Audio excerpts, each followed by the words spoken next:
کہ آپ بھی مفتی ہیں اور دارالقضا چلاتے ہیں. 2 دن سے آپ فیملی فرسٹ گائیڈنس سینٹر کا جو پروگرام چل رہا ہے اس میں آپ شریک ہیں. بہت سارے اسپیکر آئے, آپ نے ان کی باتیں سنی, کیسا لگا آپ کو یہ؟ جی السلام علیکم ورحمۃ اللہ. الحمدللہ ہمارا یہاں کل صبح سے ہی ہم یہاں حاضر ہیں اور بہت کچھ سیکھنے ملا یہاں آنے کے بعد, کیونکہ مفتی اشفاق قاضی صاحب سے بہت تقریباً 3-4 سال سے ہم ان سے جڑے ہوئے ہیں اور ان سے ان کے سیمینار سے ویبینار سے کہیں نہ کہیں استفادہ حاصل کرنے کا موقع ملتے رہتا ہے. میں ویسے 10 سال سے دارالقضا میں کام کر رہا ہوں. آل انڈیا مسلم پرسنل لا بورڈ کی نگرانی میں ہمارا دارالقضا چل رہا ہے. الحمدللہ آل انڈیا مسلم پرسنل لا بورڈ اپنے دارالقضاؤں کی پوری رہنمائی اور پوری رہبری کرتا ہے, پوری نگرانی کرتا ہے. اور لیکن جیسے کہ صدر بورڈ حضرت مولانا خالد سیف اللہ رحمانی صاحب فرماتے ہیں کہ فاصلے دور نہیں کرتے بلکہ فاصلے بڑھا دیتے ہیں, اور تصفیہ جات جو ہے وہ فیصلے اور صلح جو ہے فاصلے کم کر دیتے ہیں. تو الحمدللہ گائیڈنس سینٹر یا کونسلنگ سینٹر کا یہ بڑا مقصد یہی ہے کہ لوگوں کے درمیان کے فاصلے کم کر دیے جائے اور لوگوں کے درمیان سے فاصلے کم کر کے ختم کر کے ان کے درمیان صلح مصالحت کا کام کیا جائے. دارالقضا کا اولین منشا یہی ہے اور الحمدللہ دارالقضا میں بہت سے مسائل میں کونسلنگ کے ذریعے مسائل کو حل کیا جاتا ہے, لیکن کونسلنگ میں بہت اہم پہلو ہوتا ہے سامنے والے کی نفسیات کو سمجھنا, اور جب تک سامنے والے کی نفسیات کو نہ سمجھا جائے اس وقت تک ہم اس پر کوئی صحیح رائے یا کوئی صحیح فیصلہ قائم نہیں کر سکتے. اس لیے مجھے ایسا لگتا ہے کہ ہم لوگ اس طرح کے گائیڈنس سینٹر کے ذریعے اور ماہرین کی خدمات لے کر ایک کوئی گائیڈنس سینٹر یا کوئی کونسلنگ سینٹر قائم کریں جہاں ماہرین کی خدمات لی جائیں اور ان کے ذریعے سے لوگوں کے معاملات کو, لوگوں کے نزاعات کو آپسی طور پر حل کرنے اور شریعت کے مطابق آپسی طور پر زیادہ سے زیادہ صلح کرا کے معاملات کو حل کرانے کی کوشش کی جائے. اسی طرح ایک کونسلنگ تو فیملی میٹرز میں میریٹل افیئرس میں ضرورت ہوتی ہے, ایک کونسلنگ کی ضرورت ہوتی ہے. جیسے مفتی صاحب نے گزشتہ کل سے مفتی صاحب بار بار یہ کہہ رہے ہیں کہ پری میرج کونسلنگ کا کورس مرتب کیا جائے, کہ وہ کورس کیا جائے.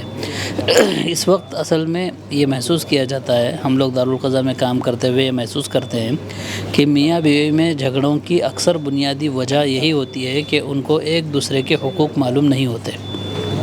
اگر ایک دوسرے کے حقوق ان کو ڈھنگ سے بتا دیے جائے اور ان کو بتا دیا جائے کہ ان کی رسپانسبلٹی کیا ہے, ان کی ذمہ داریاں کیا کیا ہیں, تو الحمدللہ جب ان کو بتایا جاتا ہے تو وہ اس پر عمل کرنے لگتے ہیں. اور وہی لوگ چند سالوں کے بعد آ کر یہ ہمیں اپنا فیڈ بیک دیتے ہیں, اپنا ایک تاثر دکھاتے ہیں کہ الحمدللہ مفتی صاحب آپ کی باتوں سے فائدہ ہوا اور ہم لوگ بہت اچھی زندگی گزار رہے ہیں. لیکن آپ کو اگر اس طرح کا سینٹر جیسے سب کام کر رہے ہیں جامع مسجد سے, تو اگر آپ کو اس طرح کا سینٹر قائم کرنے کا موقع ملا تو آپ کہاں سے قائم کریں گے؟ مسجد سے قائم کریں گے یا جہاں دارالفتہ چلاتے ہیں وہاں سے قائم کریں گے, یا اس کی کیا کوئی کرایہ پہ کمرہ وغیرہ لیں گے؟ الحمدللہ ہمارا دارالقضا شہر کے وسط میں بالکل ایک شہر کے پرائم لوکیشن پر دارالقضا قائم ہے, اگرچہ کہ وہ بیسمنٹ میں ہے, لیکن اس دارالقضا کے تحت جو دارالقضا ہمارا چلاتا ہے وہ اس کی مینجمنٹ کمیٹی ہے القلم فاؤنڈیشن. تو القلم فاؤنڈیشن کے تحت اور بھی کام کرنے کے ارادے ہیں, تو اس کے تحت ہم لوگوں نے یہ ارادہ کیا ہے, ہمارے فاؤنڈیشن کا یہ ارادہ ہے کہ اس کے تحت ایک فیملی کونسلنگ سینٹر اور اسی طرح پری میرج کونسلنگ سینٹر اور اسی طرح اسٹوڈنٹس کے لیے گائیڈنس سینٹر بھی قائم کیے جائیں. تو ارادہ یہی ہے کہ اسی کولہاپور میں جہاں دارالقضا قائم ہے اسی جگہ دارالقضا کے اوقات کے علاوہ یہ گائیڈنس سینٹر اور کنسلٹنسی سینٹرز قائم کیے جائیں اور لوگوں کی رہنمائی کی جائے. شکریہ بات کرنے کے لیے. ہمارے ساتھ مولانا جنید پٹیل صاحب ہیں جو جامعہ حقانیہ کٹھور کے ذمہ دار ہیں, اور آپ کو تعجب ہوگا کہ آپ مولانا کے ساتھ ساتھ ویب سائٹ ڈیزائنر بھی ہیں اور بہت ساری جو دنیاوی تعلیم ہوتی ہے ان کے ماہر ہیں. ہم جاننا چاہیں گے, تو پہلے آپ جب اپنا تعارف کرا دیجیے, پھر اس کے بعد کچھ سوال کر لیں گے. السلام علیکم ورحمۃ اللہ وبرکاتہ. میرا نام محمد جنید پٹیل ہے. میں جامعہ حقانیہ کٹھور جو گجرات کے قدیم ترین اداروں میں سے ایک ادارہ ہے وہاں پر خدمت انجام دیتا ہوں, اور ساتھ ساتھ میں نے اور بھی کچھ عصری علوم کی تعلیم حاصل کی ہے. خصوصاً اس میں attableek.com ایک ویب سائٹ ہے جو ہمارے اوتھینٹک علماء کے بیان سن 2009 کے اواخر سے ریکارڈ کر کے امت تک پیش کر رہے ہیں. اس کا میں فاؤنڈر اور CEO ہوں. یہ کچھ مختصر سی خدمات اللہ مجھ سے لے رہا ہے. 2 دن سے مستقل یہاں فیملی فرسٹ گائیڈنس سینٹر کی طرف سے جو ایک پروگرام چل رہا ہے اس تعلق سے کیا کچھ کہنا چاہیں گے؟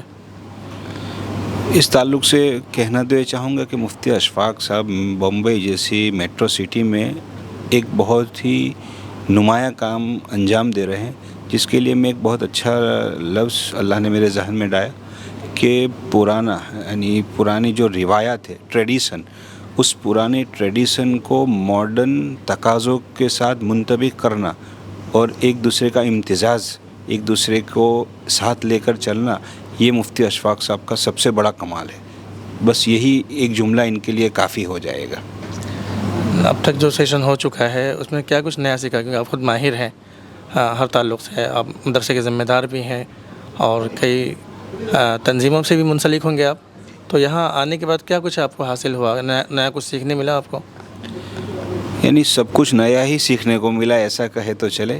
خود میرے لیے اس وقت کی حاضری کچھ مجبوریوں کی بنا پر دشوار تھی، لیکن ایک بار ہمت کر لی کہ مفتی اشفاق صاحب کا سیمینار ہے اور وہ واقعی سب چیزوں میں تجدید ہی پیدا کرتا ہے.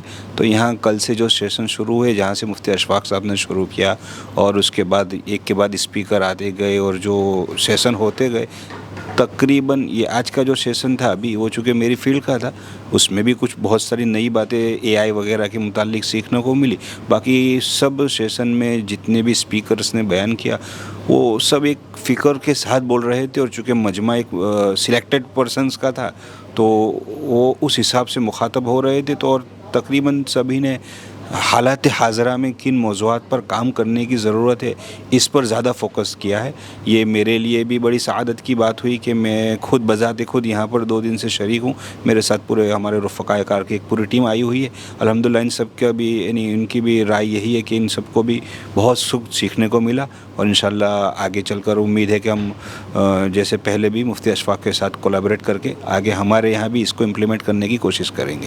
جیسے مفتی اشفاق قائی صاحب کی سوچ ہے اور وہ چاہتے ہیں کہ ہر مسجد سے فیملی فرسٹ جیسا کام شروع ہو، اور اسی تعلق سے یہاں بلایا گیا ہے کہ انہوں نے جو سیکھا ہے وہ باقی لوگ کو سکھائیں. تو اگر آپ کو ایسا موقع ملتا ہے کہ آپ اس طرح کا کوئی ادارہ، کوئی سینٹر قائم کرنا چاہیں تو آپ کہاں کرنا چاہیں گے؟ بہت اچھا سوال ہے آپ کا. میں اس سلسلے میں امید بھی رکھ رہا ہوں اور کوشش بھی کرنے کا پکا ارادہ کر چکا ہوں کہ چونکہ مفتی صاحب کے ساتھیوں میں سے عبدالعزیز بھائی ہیں جو ہمارے گاؤں کے ہیں، میرے خاص دوستوں میں سے ہیں اور بہت قدیم ہمارے تعلقات ہیں. تو ان کا تو بہت زمانے سے اصرار رہا ہے اس کام کو ہمارے گاؤں میں بلکہ ہمارے ادارے میں امپلیمنٹ کرنے کا. لیکن چونکہ بذات خود ہم نے یہ سیشن وغیرہ دیکھے نہیں تھے اور ایک پورے کام کو سمجھا نہیں تھا. سینٹر پر کبھی آ جاتے تھے، کچھ کام دیکھتے تھے تو کچھ ہمت نہیں کر پا رہے تھے. انشاءاللہ بہت کوشش ہے کہ ان قریب شارٹ ٹائم میں ہم اس کو امپلیمنٹ کرنے کی کوشش کریں گے ہمارے ادارے میں، اور انشاءاللہ اس وقت اوپننگ میں آپ کو بھی بلائیں گے. شکریہ مولانا جنید صاحب بات کرنے کے لیے شہاب ٹی وی سے. بہت شکریہ کہ آپ نے موقع دیا. اللہ آپ کی خدمات کو قبول فرمائے. آمین. ہمارے ساتھ اس وقت اویس سریش والا صاحب ہیں جو کہ احمد آباد سے آئے ہوئے ہیں. ہم جاننا چاہیں گے کہ سر آپ احمد آباد سے یہاں تشریف لائے ہیں اور مستقل 2 دنوں سے آپ پروگرام کو دیکھ رہے ہیں، کیا کچھ کہنا چاہیں گے اس پروگرام کے تعلق سے؟ نہیں، مطلب میں تو بہت یعنی ممنون ہوں مفتی صاحب کا اور بہت شکر گزار ہوں، کیونکہ یہ بہت اہم ترین ضرورت ہے اس وقت امت کی. اور یہ کاؤنسلنگ سینٹر میں ہمارے شہر میں کئی زمانے سے علماء اکرام سے درخواست کرتا ہوں کہ دیکھیے ہمیں اتنی ضرورت ہے کہ ہر مسجد میں ایک کاؤنسلنگ سینٹر، کیونکہ جو اندرونی حالات ہیں، پہلے ایک زمانہ تھا کہ ہمارے اکابرین جب ہوتے تھے تو ان زمانے میں ماشاءاللہ ہم جب بھی کوئی مسئلہ لے کر جاتے تھے تو 1 سیکنڈ میں حل ہو جاتا تھا. اب وہ اس قسم کے لیول کا نہیں. تو اب ضرورت ہے کہ ٹریننگ ہو، باقاعدہ نفسیات کی ٹریننگ ہو اور منظم طریقے سے یہ کاؤنسلنگ اگر سینٹر قائم ہو جائیں ملک بھر میں تو امت کے بہت بڑے بڑے مسائل جو ہیں وہ چٹکیوں میں حل ہو سکتے ہیں. کیونکہ کئی مرتبہ ہم دیکھتے ہیں کہ مسئلہ بہت معمولی سا ہوتا ہے، لیکن جب اس کو ابتدائی طور پر کسی بڑے کا، کیونکہ آج کل ایسا ہو گیا ہے کہ پہلے یہ ہوتا تھا کہ بھئی فیملی میں جوائنٹ فیملی سسٹم ہوتا تھا، بڑے بوڑھے ہوتے تھے، ایک وضاقتہ ہوتی تھی خاندانوں میں، ایک دوسرے کا احترام ہوتا تھا، تو بڑے لوگ مل کر وہیں حل کر دیتے تھے. لیکن اب عام طور پر ہم دیکھتے ہیں کہ گھروں میں بڑے رہے نہیں ہیں اور وہ مقام بڑوں کا اب رہا نہیں ہے. اس لیے ضرورت ہے کہ مستقل یہ کام کیا جائے اور امت کے بہت سارے گھریلو جو مسائل ہیں، کاروباری مسائل ہیں، اور ماشاءاللہ سب سے بڑی بات یہ ہے کہ اب ہمارے پاس علماء اکرام کی ایک کثیر تعداد ہے. بس یہ ہے کہ ایک اسپیشل ٹریننگ کی ضرورت، ایک بیسک جو ایک بنیادی علم تو ان کے پاس ہے ہی، لیکن کچھ مزید مہارت اس میں ضرورت ہوتی ہے.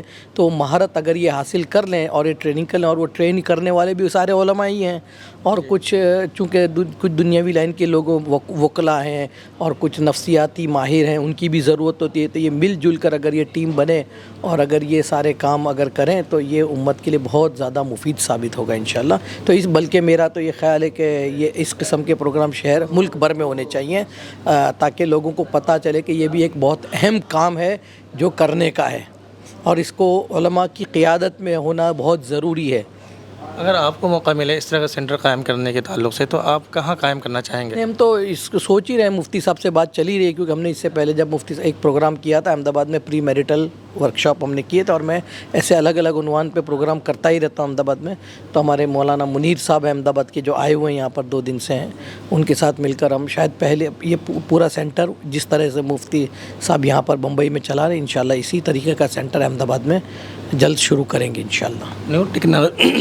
نیو ٹیکنالوجی کے تعلق سے کچھ کہنا چاہیں گے؟ ہمیں معلوم پڑا کہ آپ اس کے ماہر ہیں. نہیں، ماہر تو میں نہیں ہوں، لیکن میں سمجھتا ہوں کہ اس وقت ٹیکنالوجی جو ہے اس کے جو فائدے ہیں اور اس کے نقصانات ہیں. نقصان سے بچنے کا ایک ہی راستہ ہے کہ ہم ٹیکنالوجی پر حاوی ہو جائیں. اگر ہم ٹیکنالوجی کو پر حاوی نہیں ہوں گے تو ظاہر ہے ٹیکنالوجی ہم پر حاوی ہو جائے گی، یہ طے شدہ بات ہے. تو اگر ٹیکنالوجی کے نقصان سے بچنا ہے تو ہم کو ٹیکنالوجی کی مہارت حاصل کرنی پڑے گی. علماء اکرام خاص کر کے اے آئی وغیرہ جو چیزیں آ رہی ہیں، اس میں بہت خطرناک چیزیں وجود میں آ سکتی ہیں اگر ہم اس سے ناواقف ہوں. تو اگر ہم اس کی واقفیت حاصل کر لیں تو پھر اس کے نفع سے امت کو مستفیض کر سکتے ہیں اور اس کے نقصانات سے امت کو بچا سکتے ہیں. اس لیے ضرورت ہے اس بات کی کہ ٹیکنالوجی پر ہم حاوی ہو جائیں، ہم اس کے ماہر بنیں، تاکہ جیسے بھی سانپ ہے، سپیرے کا کام کیا ہے کہ بھی سانپ کا جو زہر ہے اس پر وہ قابو پا لیتا ہے، تو پھر سانپ سے وہ نفع اٹھاتا ہے. حالانکہ سانپ زہریلا ہے، نقصان دہ چیز ہے، جانور ہے، لیکن جب سپیرا اس کے سانپ کو قابو پا لیتا ہے اور وہ کر لیتا ہے تو پھر اسی سانپ سے نفع اٹھاتا ہے. تو بس ٹیکنالوجی بھی ایسی ہے، اس کے اندر بہت خطرے ہیں. کہ اے آئی کے بہت نقصانات بھی ہیں، تو جیسے کوئی نقصان تو بہت سارے ہیں نا، اس لیے کہ جیسے بھی آرٹیفیشل انٹیلیجنس کے ذریعے آپ کی تصویر ہو بہو بنا سکتے ہیں، اس آپ کی آواز کے اندر اب جو باتیں نامناسب ہیں، غیر مناسب ہیں یا بالکل غیر قانونی باتیں ہیں وہ آپ کی زبان سے دکھائی جائیں، آپ کو پتہ بھی نہ ہو. تو بہت ساری ایسی چیزیں ہیں. اے آئی کے ذریعے آرٹیفیشل انٹیلیجنس جب آئے گا تو خلط ملط بہت ہوگا. جیسے ہم سنتے ہیں کہ دجال آئے گا تو جو فتنہ مچائے گا، تو اس کی بہت ساری مشابہت کی چیزیں اے آئی کے ذریعے ہونے والی ہیں. لیکن جب ہم اس سے واقفیت حاصل کر لیں گے، ہم پتہ چلے گا کہ اس کے کیا کیا نقصانات ہو سکتے ہیں اور ہم اس پر قابو کر لیں تو ہم لوگوں کو اس کے بارے میں آگاہ بھی کر سکتے ہیں اور ہم اس کا توڑ نکال سکتے ہیں. جب تک مسئلے کا توڑ کب نکلے گا، مسئلے کا حل کب نکلے، جب مسئلے کو سمجھیں گے. تو اے آئی کے جتنے بھی چیزیں ہیں اس کے نفع بھی اور اس کے نقصان کو واضح طریقے سے اگر ہم سمجھیں گے تو پھر ہم اس کے نقصان سے لوگوں کو بچا سکیں گے. اتنا ہی نہیں بلکہ اس کے نفع سے ہم سب سے زیادہ فائدہ اٹھانے والے بنیں گے. شکریہ ہم سے بات کرنے کے لیے. ہمارے ساتھ یہاں حمزہ میاں ابراہیم چوگلے صاحب ہیں. آپ مہاراشٹر ہی کسی علاقے سے ہیں. آپ اس عمر میں دونوں دن کا پروگرام اپنے رجسٹر کر کے موجود رہے، آپ نے رجسٹر کیا، پھر دونوں دن آپ مستقل موجود رہے، ایک سیشن بھی آپ نے مس نہیں کیا، بہت بڑی بات ہے. تو کیا کہنا چاہیں گے یہ پروگرام کے تعلق سے؟ الحمدللہ آپ کا یہ جو پروگرام ہو گیا نا بہت ہی اچھا ہے اور اس سے بہت سارا نالج ہو گیا تاکہ پورے اپنے مطلب اپنے کمیونٹی کے لیے ہے اور اس سے آدمی کی مطلب جو فیملی جو پرابلم ہے وہ آسانی کے ساتھ اس کو حل ہو سکتی ہے. اشفاق قاضی صاحب کی جو کوشش ہے کہ ہر علاقے میں فیملی فرسٹ گائیڈنس سینٹر جیسا سینٹر قائم ہو، اس تعلق سے کیا کہیں گے؟ ان کی یہ جو سوچ ہے اس کو لے کر کے. الحمدللہ ان کی سوچ بہت اچھی ہے، ہم ان کے لیے دعا ہو گئے اور اللہ تعالیٰ ان کو اس میں کامیابی عطا فرمائے اور دین دوگنی اس میں جو انہوں نے میسیج شروع کیا ہے اور اس کو ترقی ہو جائے۔ ناظرین، اس وقت ہمارے ساتھ احمد مقادم صاحب ہیں جو کڑلا سے ہیں۔ آپ بھی 2 دن سے فیملی فرسٹ گائیڈنس سینٹر کا جو سیشن چل رہا ہے اس میں آپ شامل ہیں۔ ناظرین، اس وقت ہمارے ساتھ احمد مقادم صاحب ہیں جو کہ کڑلا سے ہیں۔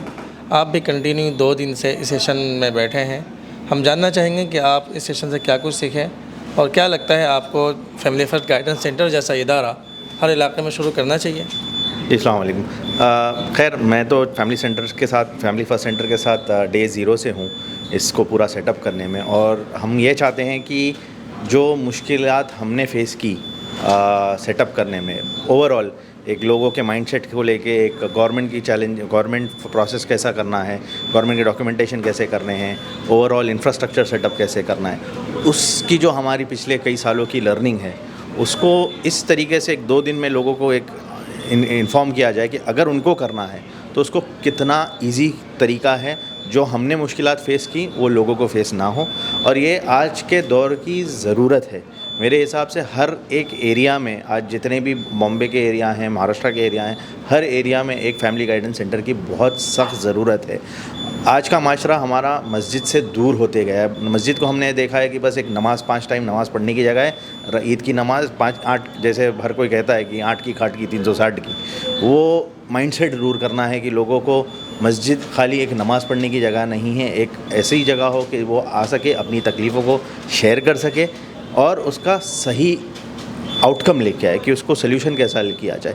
آج ہم مسجدوں میں بس یہی چاہتے ہیں کہ نماز پڑھے اور بھاگ گئے، اس کو ہمیں چینج کرنا ہے۔ اور اس لیے فیملی فرسٹ کو ہم نے کوشش کی کہ مسجد کا ایک حصے میں رہے تاکہ لوگ ادھر آ کے صحیح معلومات لیں اور اس کا سلیوشن جان پائیں۔